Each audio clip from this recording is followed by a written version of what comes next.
All right, so figured I would do a quick update on the shop project, and I'll go outside here in just a minute, but I'll we're closing in on a little bit better design. So basically, in the last couple weeks, more or less decided to go with Morton. Local builders won't call me back because they're having subcontractor problems. And all of the other companies are only offering to build the shell of the building, and I'm not too interested in doing I'm not too interested in trying to arrange concrete or anything like that with the building or doors. One of them actually has a pretty good price on the building itself, but I would have to have the doors arranged. I would have to arrange the doors. I have to arrange the windows, stuff like that. I'm just not interested in it. So, but here's what the design is. The building overall is 48 by 36. So this is the house right here. If you go back and watch that video, if you've seen this, that update video from early January. So you have the house over here, and the cat does not like I'm doing this inside. Then the building itself is 36 feet wide. How we're going to do it is we're going to have 3 garage doors up front. Each one of those garage doors is going to be 10 feet by 10 feet. We're going to put, and I actually have a scale model here. Let me grab the truck scale models. So this is how I oftentimes design stuff. So truck fits in there just fine, gives us plenty of room back here. That way, in case we want to in the future, we're gonna do, if you look on this drawing, we have these 3 floor drains. This right here, this will be the sloped floor to the floor drains. This floor back here will be level. That way, in the future, if we want to, we can enclose this portion of the building back here. There are 2 3-foot wide by 4-foot tall windows in the back. So, and then there is a 48-foot wide by 20-foot long slab out the front. We did decide to go with heated flooring, or at least we're going to install the tubes in the floor for heat. I don't know if the budget will allow for the boiler this year, or we'll have to wait a couple years for the boiler. We are going to go ahead and install a forced air heater, probably in this corner right here, just a natural gas or LP fired heater in this corner right here. We will have 2 walk-through doors, one basically at the front of the house, so this would be the southeast corner of the house. So there'll be one here and one here. Electrical service will come in here. The heaters, the manifold for the heater will be located on this wall. That way we can close it in as a utility room in the future if we so choose. And then this building will have water service because we will probably install a hot water heater. That way we can rinse down vehicles. In this section of the building, we really want to be able to rinse down vehicles and get all the salt off of them. That will be, the water service is just going to come in here, and the water heater will be a future addition because we'll have to run the water line all the way over here because we'll probably make this the utility room. But the closest water service is located over here in the yard, so we're going to have to trench water lines over. The biggest design issues that we have now, and we have to wait till the ground, or we have to wait till the snow gets off the ground, is I have to design a drain system for these floor drains that goes out to the pond, which is a good probably 350 feet away. So probably what I will do is I will actually put in some type of concrete pit outside somewhere, and that concrete pit will serve as a holding area for any debris, any water. It will also be a place where we can pump out any sand, whatnot, that gets down in there. So we can pump it out, and then we will basically there will be a macerator pump in the bottom of that and pump it up and out and down to the pond. At least that is my intention right now.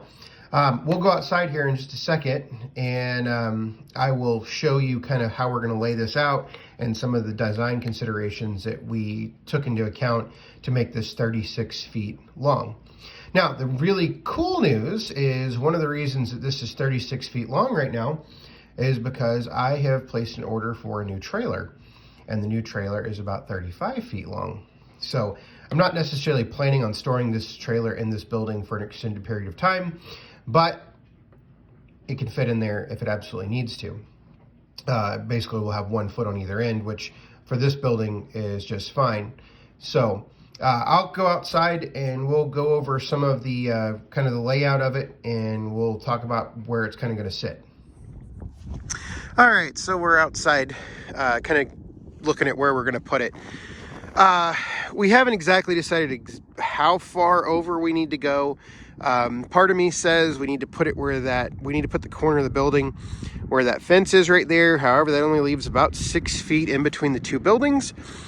The reason I would want to do that 6 feet between two buildings, because then we would create a wind tunnel through the buildings and we'll keep all that snow out of there. If not, we need to go over probably another 5 or 6 feet to give enough room to get a tractor in there and clean out all that snow. So basically, if we put it right there at the fence, if we kind of step back here for a second, the corner of the building, well, we'll just go backwards real quick. So basically the building would take up all of this, and we would be right there at the kind of the other side of that tree. That's how wide it would be. All 4 of those trees are going to come out. We did decide to do that. We're not going to try to save them, fit the building in there or anything. We're just going to take those out. We're going to sell that building. And basically what we're going to do is lengthwise, the concrete should be, I mean, it's hard to see with all the snow on the ground, but the concrete should come out about 6 feet farther than the current driveway, and you would come in the driveway, basically swing out and swing in. So that's kind of how the building's going to sit in there. That is the water service right there. So we have to trench water from there over to here, and then that pit that I was talking about, the floor drains would be right here, and they've got to come out and go down like this, and then by the other building, and then out to the pond over there. So that is what we have to do for the building in terms of water service and drainage. Electricity will come from right there, the power pole. So we got to trench electricity. I know we have to go, to do that, we have to go across the cable line that runs to the shop for the shop internet. So we'll have to be aware of that. And so we've got basically kind of all these trees will be taken out. We might be able to save this back one because we've moved it a little bit farther forward than we initially anticipated. So that back one might not actually be in danger. Chances are we'll just take it out anyway, or at least try to move it. So basically the building will be all this right here. Where I'm standing will probably have to come down about 12 to 18 inches from my best guess. So we have a lot of material to move, which, you know, is one of those things that we just have to do. So that's where we're at, but you can kind of see the slope downward from here. But that is where we're at with the building. I think we had a pretty good week in terms of design and stuff. Kind of like I said, we decided to go with Morton because that is it's a turnkey building. As I said, I'm kind of changing my policy around, and I'm actually going to start sharing how much I pay for stuff. At least in some cases, like the building, I'll go ahead and go over all my costs and stuff. Just so I mean, the problem is you get in these videos and nobody knows what you paid for something. And so I'm actually going to start going over some of the costs. I won't go over all of them because some of them might not be important. But overall, basically right now, I think the building's going to come in about $75, $80 a square foot, which is a whole lot more than it would have been 2 years ago, but it is what it is at this point.